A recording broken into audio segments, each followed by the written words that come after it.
प्रिय विद्यार्थियों, मैं डॉक्टर पद्मा मीना आज के व्याख्यान में आपका स्वागत करती हूँ।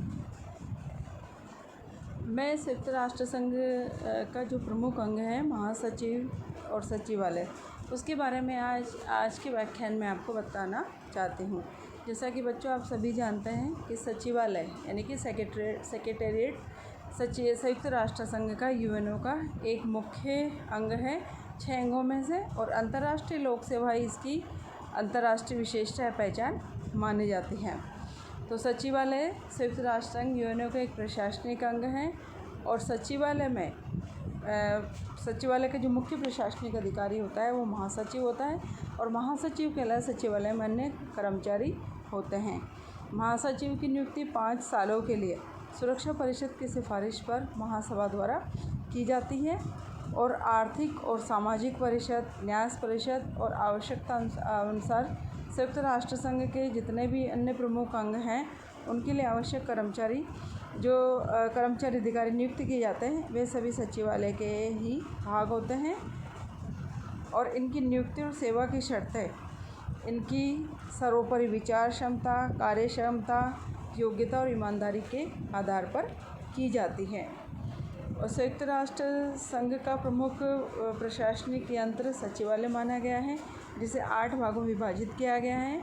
ये हैं सुरक्षा संबंधी कार्यों का विभाग, आर्थिक विभाग, सामाजिक कार्यों का विभाग, न्याय और स्वशासित क्षेत्रों में सूचना का विभाग, सार्वजनिक सूचना विभाग, सम्मेलन और सामान्य सेवा विभाग, प्रशासनिक और वित्तीय सेवा विभाग और विधि विभाग। ये तो वह सचिवालय का संगठन क्या है, सचिवालय में कौन कौन से विभाग, कितने अधिकारी कर्मचारी है। अब हम ये जानने का प्रयास करते हैं कि सचिवालय जो कि संयुक्त राष्ट्र संघ का एक प्रमुख अंग है, उसका जो प्रशासनिक अधिकारी होता है महासचिव, उसके क्या कार्य होते हैं और महासचिव कैसे कार्य करता है। तो संयुक्त राष्ट्र संघ में यूएनओ में महासचिव को सबसे ज़्यादा प्रशासनिक अधिकार उपलब्ध करवाए गए हैं, और ये माना जाता है कि महासचिव केवल सामान्य प्रशासनिक कार्य नहीं करता है, बल्कि यदि आवश्यकता पड़े या आवश्यकता पड़ने पर सुरक्षा परिषद के सामने ऐसे किसी भी मामले को ला सकता है जिसके कारण उसे ये लगे कि उसकी राय में अंतर्राष्ट्रीय शांति और सुरक्षा के लिए कोई खतरा उत्पन्न हो सकता हो। और अपने इस अधिकार के आधार पर इस संयुक्त राष्ट्र संघ का महासचिव अंतर्राष्ट्रीय शांति और सुरक्षा में महत्वपूर्ण योगदान देता है। महासचिव के कार्य कौन कौन से हैं? सामान्य प्रशासन महासचिव का मुख्य कार्य है,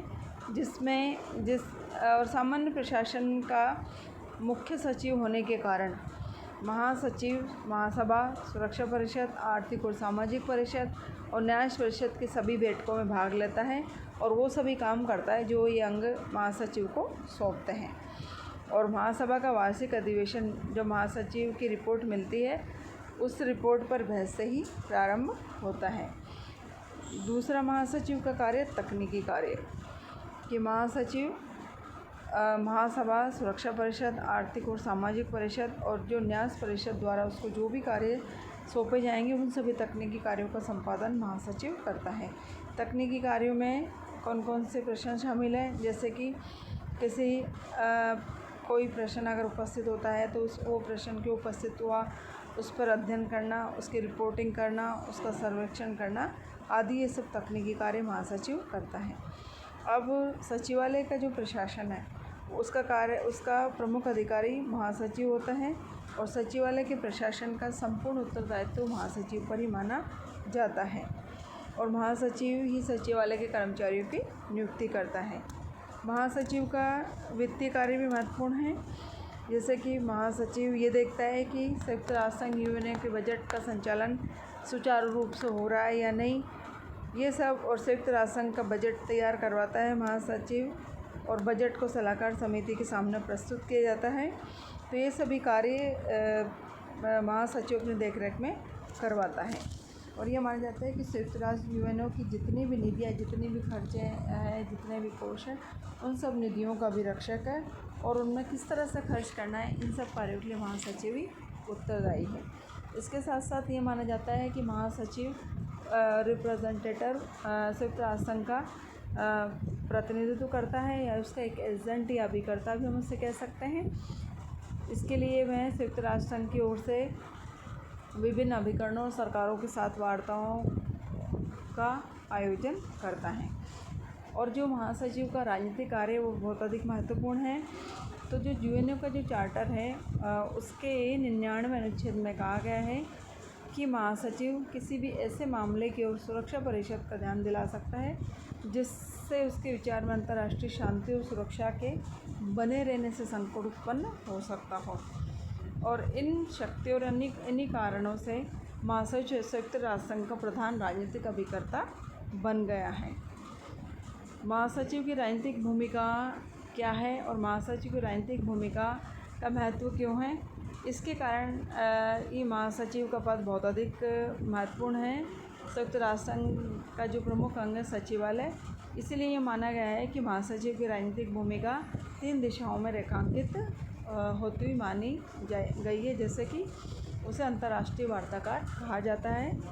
और दूसरा, जब कभी अनेक अवसर ऐसे आए हैं जहाँ उसने प्रतिष्ठा रक्षक सूत्र के रचयिता के रूप में अपनी भूमिका निभाई है, जिसमें कि संयुक्त राष्ट्र संघ के सामने जब कभी अंतर्राष्ट्रीय शांति और सुरक्षा को खतरा उत्पन्न होने वाले विवाद सामने आते हैं तो विवाद के विभिन्न पक्षों पर महासचिव का क्या रुख रहता है और उस समय महासचिव के जो भी निर्णय होते हैं वो प्रशंसनीय माने गए हैं। इसलिए उसे विवाद के विभिन्न पक्षों में सम्मानजनक रूप से प्रतिष्ठा रक्षक सूत्र का रचयिता भी इसी कारण माना गया है। और तृतीय कारण है कि महासचिव की राजनीतिक भूमिका को लेकर के उसे विश्व की आत्मा की आवाज़ का संरक्षक कहा गया है। अतः हम कह सकते हैं कि महासचिव का पद अत्यंत महत्वपूर्ण है।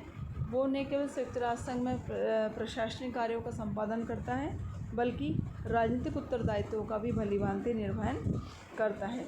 और ये माना जाता है कि उसका कार्य उतना ही विशाल है जितना कि उसे बना सकता है और उसकी भूमिका उतनी ही व्यापक है जितनी कि उसे वैधानिक अधिकार प्राप्त है।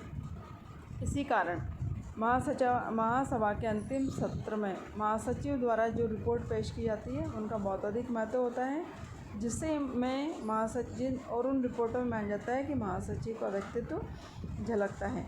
और इन्हीं रिपोर्टों के माध्यम से अंतर्राष्ट्रीय समस्याओं पर महासचिव का क्या दृष्टिकोण है, उसके दृष्टिकोण का व्यक्तीकरण होता है।